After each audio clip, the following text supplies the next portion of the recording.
Revenue deficit grant के बारे में फाइनेंस कमीशन लगातार 11वें वित्त आयोग के बाद लगातार कह रहा है कि ये अधिकार के रूप में नहीं है,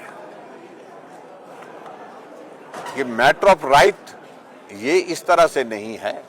केंद्र सरकार उन राज्यों को रेवेन्यू डेफिसिट ग्रांट दे रही है जिनके यहाँ पर जो रेवेन्यू आता है और उसके बाद जो खर्च होता है उसमें काफी गैप है, उसके लिए मदद कर रहा है। लेकिन ये मदद हमेशा के लिए होती रहेगी, हर बार होती रहेगी, ये फाइनेंस कमीशन ने लगातार 11वें, 12वें, 13वें, 14वें, 15वें वित्त आयोग में बड़ा स्पष्ट शब्दों में कहा था। और मैं इस बात को मैं जरूर कहना चाहता हूं, जब भारतीय जनता पार्टी की हमारी सरकार थी 2017 से 2022 तक, तो बीच में फाइनेंस कमीशन जो 15th फाइनेंस कमीशन जब आया था 15वां वित्त आयोग, उस वक्त भी उन्होंने यही कहा था कि फाइनेंस कमीशन की रिकमेंडेशन में ये बात शामिल हो सकती है कि हो सकता है रेवेन्यू डेफिसिट ग्रांट जो है हम बंद करें। लेकिन हमने सब लोगों ने उस वक्त जोरदार ढंग से पक्ष रखा। हमने कहा कोविड का दौर इस वक्त चला हुआ है और पूरी आर्थिकी बहुत ध्वस्त हुई है राज्य की, प्रदेश, देश की, तो ऐसी सूरत में रेवेन्यू डेफिसिट ग्रांट जो है वो आप इस वक्त बंद मत करें। आखिरकार फाइनेंस कमीशन इस बात को मानने के लिए तैयार हुआ कि अगर हम बंद नहीं करेंगे तो उस पर जो रिकमेंडेशन की उनने उसको टेपर डाउन किया, यानी कि 5 साल में थोड़ा थोड़ा कम करते करते जो है उसको उस दिशा में ले जा रहे थे कि जहां रेवेन्यू डेफिसिट ग्रांट जो है वो आने वाले समय में बंद करने के लिए एकदम जोर का झटका ना लगे किसी राज्य को। इस बात को प्रदेश सरकार को, कांग्रेस की सरकार को हम पहले भांप लेना चाहिए था।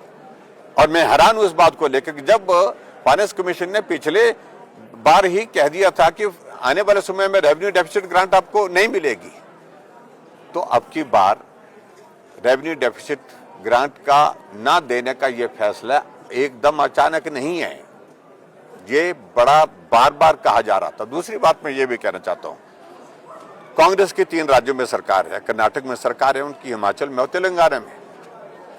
मुख्यमंत्री सुखविंदर सिंह सुक्खू जी को पूछना चाहिए कर्नाटक को कि उन्होंने क्यों जोर डाला फाइनेंस कमीशन के ऊपर कि रेवेन्यू डेफिसिट ग्रांट हर हालत में बंद होनी चाहिए, किसी राज्य को नहीं मिलनी चाहिए।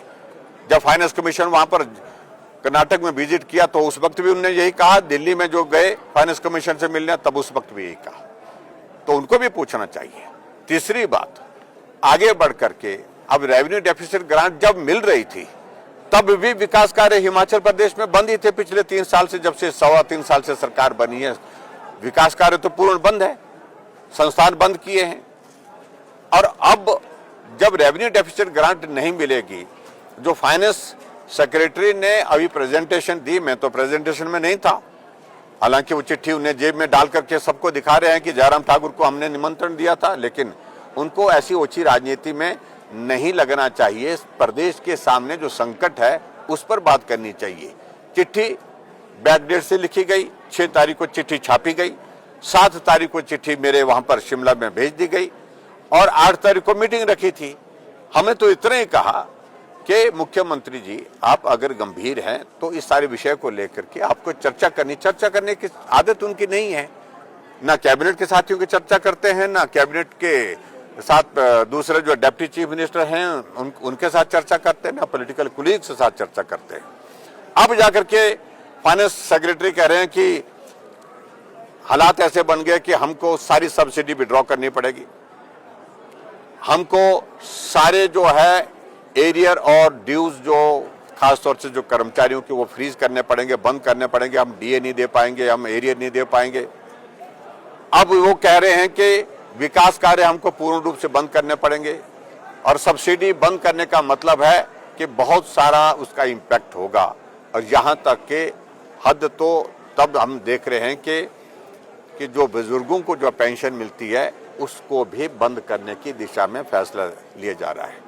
उनको इस बात को समझना चाहिए।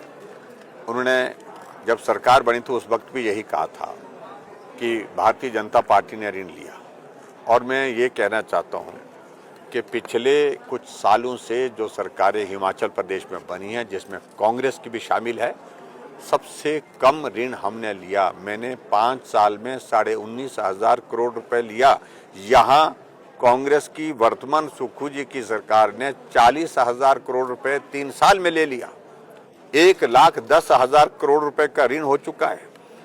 और ऐसे में हमें नहीं, हम अगर ऋण लेते थे, जो आपके समय में जो हिमाचल प्रदेश में ऋण ले रखा था, उसकी किस्तें अदा करने, उसका ब्याज अदा करना, और हिमाचल प्रदेश में विकास के कार्य युद्ध स्तर पर चल रहे थे, हर जगह विकास के कार्य। आप तो ऋण भी ले रहे हैं, लेकिन उसके बावजूद कर्मचारियों को सैलरी समय पर नहीं मिल रही है, पेंशन को पेंशन नहीं मिल पा रही है, योजनाएं आप बंद कर रहे हैं, संस्थान आप बंद कर रहे हैं, विकास कार्य पूर्ण रूप से बंद पड़े हैं। तो इस पर आपका क्या कहना है? ये प्रश्न तो उनसे ही पूछना है।